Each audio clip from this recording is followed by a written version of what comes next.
Hola a todos, ¿qué tal? Espero que estéis muy bien. Durante las últimas semanas se ha hecho muy viral la serie Adolescencia de Netflix y no solamente se ha hecho viral por el guión, sino también por el aspecto técnico al ser grabados los capítulos en una sola toma.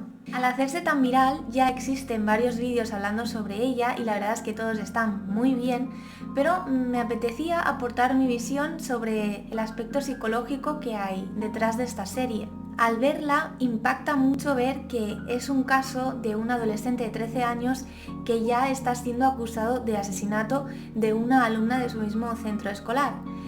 Pero nos impacta tanto que nos nubla un poco el hecho de que realmente estas cosas pueden suceder en la vida real. Desgraciadamente, son cosas que están sucediendo en la vida real y que cada vez suceden con más frecuencia entre adolescentes. Lo que pasa es que no es tan visible como quizá debería serlo. De hecho, esta misma serie se dice que se ha podido basar, entre otros casos, en un caso de un asesinato a una chica llamada Katie en Inglaterra por un joven llamado Hassan Sentamu de 13 años que fue acusado de su muerte. Por este motivo y por algunos otros más, considero que es muy importante dar voz a este tipo de casos y ser conscientes de que puede ocurrir que una persona que aún no ha acabado de desarrollar ni siquiera su propia identidad puede llegar a cometer actos tan violentos. Me gustaría, por lo tanto, hablaros en este vídeo del papel tan fundamental que juega el entorno en la construcción de esta identidad de la que hablamos y qué importancia tienen tanto las redes sociales como la familia, como la escuela y la sociedad actual en la prevención de la violencia juvenil. Al principio de la serie nos presentan a un adolescente con actitudes de ansiedad, con muchísimo nerviosismo y preocupación porque literalmente ha sido asaltado por la policía en su propia casa mientras estaba durmiendo, acusándole de haber cometido un asesinato. Cuando el adolescente es llevado a comisaría, vemos que presenta signos claros de preocupación y actitudes un tanto infantiles, incluso buscando el apoyo y refugio constante de su padre.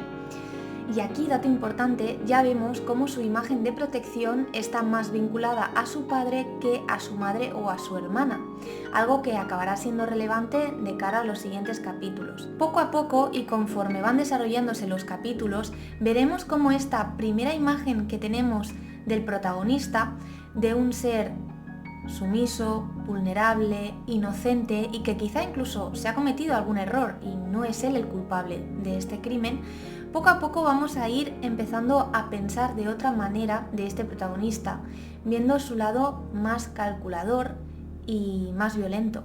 Para entender un poco por qué se da este cambio de perspectiva respecto al protagonista, vamos a empezar hablando de la formación de la identidad y la masculinidad conflictiva. Desde la psicología del desarrollo, afirmado por Erikson, podemos ver cómo el protagonista, en la edad que tiene, los 13 años, está atravesando una etapa crucial en la construcción de la identidad y la confusión de roles. Jamie estaba interesado en una compañera de su centro escolar que, en resumen, no quería salir o tener relación con él.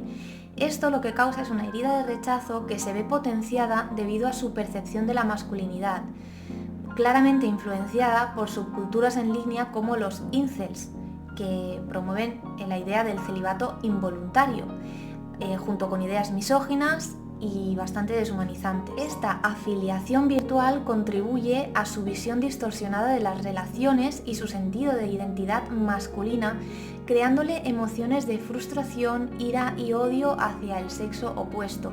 Lejos de hablar todo esto con su familia, se esconde en su cuarto y comparte estas ideas con chicos del mismo círculo de opiniones, confirmando aún más esa visión o esa teoría que cada vez en consecuencia está más arraigada.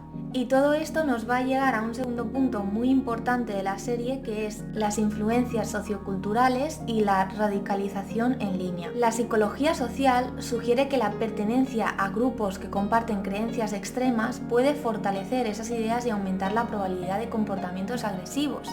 De hecho, la exposición que tiene Jamie a contenidos en línea refuerza todo ese estereotipo de género que tiene y las expectativas poco realistas que finalmente acaban llevando a una radicalización. La serie ilustra cómo estas influencias pueden desensibilizar a los jóvenes y normalizar la violencia como respuesta a la frustración, que en su caso es derivada de la sensación de rechazo por el género opuesto, además de una muy baja autoestima. Toda esta frustración, mezclada con creencias irreales o distorsionadas respecto al género opuesto y las relaciones interpersonales, generan poco a poco en el protagonista una desregulación emocional y una conducta muy violenta. Y esto es muy visible cuando en el tercer capítulo empieza a tener un diálogo con la psicóloga que va a realizar su propio informe. Ella al principio vemos como muestra mucha empatía por él a la hora de entrevistarle y poco a poco esa empatía va a ir desapareciendo y se va a dar lugar a la decepción.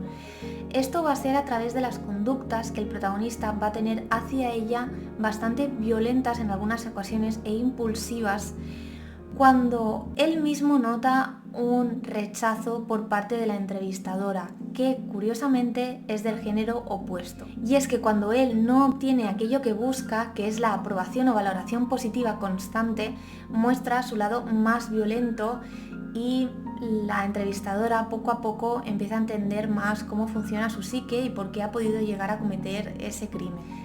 La psicóloga hace todo esto de manera muy hábil y tengo que decir que el tercer capítulo ha sido el que más me ha gustado por eso mismo, y de hecho hay un par de detalles en los que me fijé, y es que ella le trae primeramente su chocolate caliente con nubes y también un sándwich que no le acaba de gustar del todo al protagonista. Una vez ella le trae ese chocolate caliente, él se pone bastante contento, lo agradece porque es algo que le gusta mucho. Pero vemos cómo en un momento dado, cuando llega a su nivel más alto de frustración respecto a algo que ella le ha preguntado o le ha dicho, es capaz de tirar de manera violenta de la mesa eso que le ha traído como detalle la misma psicóloga. Es decir, vemos como el protagonista tiene una facilidad bastante grande para deshacerse sin ningún tipo de remordimiento y de manera muy impulsiva de aquello que le gusta mucho, simplemente por el hecho de sentirse frustrado. Puede ser un detalle a tener en cuenta y que a mí, sinceramente, me hizo pensar, y es algo de lo que no he oído hablar mucho en redes sociales.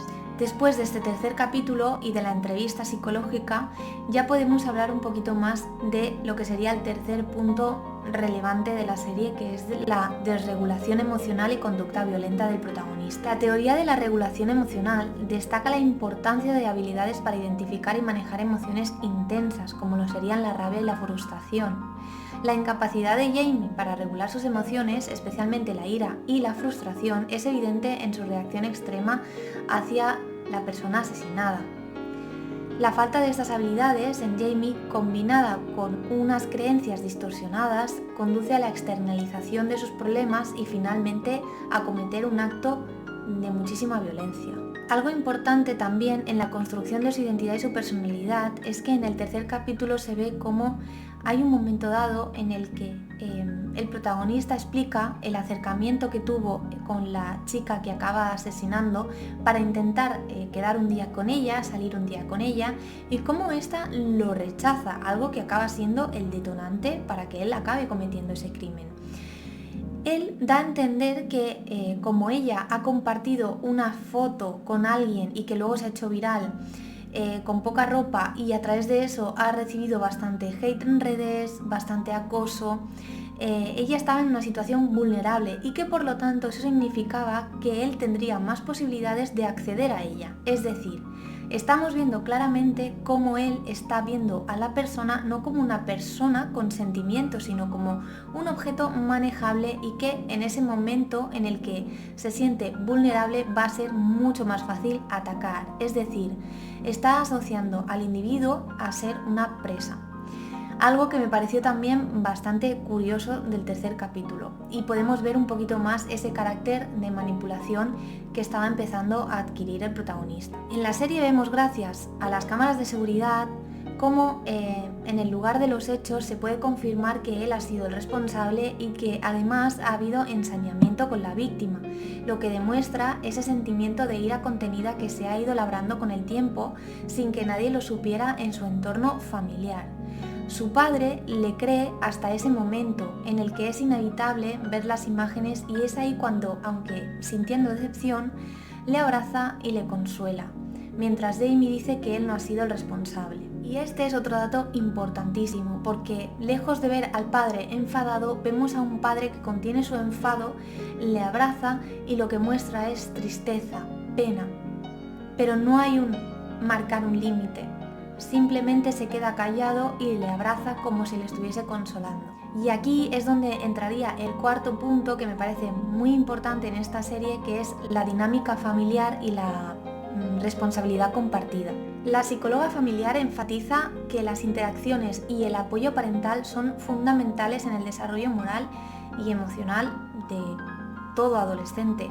La falta de supervisión adecuada, comunicación abierta y establecimiento de límites claros puede contribuir a la desviación conductual. La trama invita a reflexionar sobre cómo la dinámica familiar puede influir en la prevención de conductas violentas, pero insiste en que no es el único factor desencadenante, ya que tal y como muestra la serie en el último capítulo, cuando los padres asumen su propia responsabilidad y conversan desde la culpa, se preguntan cómo han educado a su hija para que sea tan distinta su conducta a la de su hijo, acusado de asesinato. Y uno de los progenitores responde que así como han criado a su hija, le han criado a él. Esto, unido a la escena final en la que el padre entra en el cuarto de su hijo con peluches y una decoración aún bastante infantil, se sienta en la cama y abraza el peluche de su hijo, arropándole como si se estuviera despidiendo de él, como si fuese un luto, porque realmente es como perder a un hijo.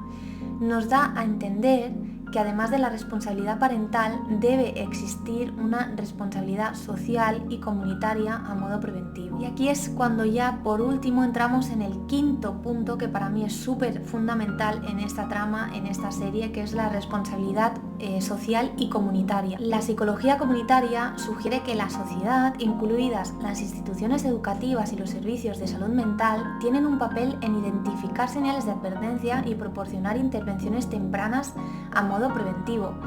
Vemos como en el instituto, por ejemplo, los profesores no tienen autoridad sobre los alumnos y lejos de ello incluso algunos tienen miedo de los adolescentes o simplemente piensan que cualquier actitud violenta que vean no entra en su lucha o no es de su responsabilidad, con lo que finalmente, sin autoridad por parte de los padres, ni desde el ámbito educativo, además de tener influencias negativas por parte de las redes sociales y de grupos con ideas creadas desde el odio, se crean individuos con un potencial delictivo muy elevado. Algo que también creo que es muy característico de la sociedad actual en comparación con otras generaciones es que creo que ahora hay que hacer muchísimo más hincapié en esa prevención social, comunitaria, debido a las redes sociales, porque pese a que puede ser muy positivo en algunos aspectos, las redes sociales tienen cosas muy negativas y es esa falta de desconexión del alumno o del niño, que cuando sale de ese entorno escolar en el que a lo mejor está sobrellevando el bullying o le están acosando, no puede desconectar del todo, porque cuando va a su casa sigue conectado con todo ese mundo, con esa burbuja, a través de todo tipo de redes sociales.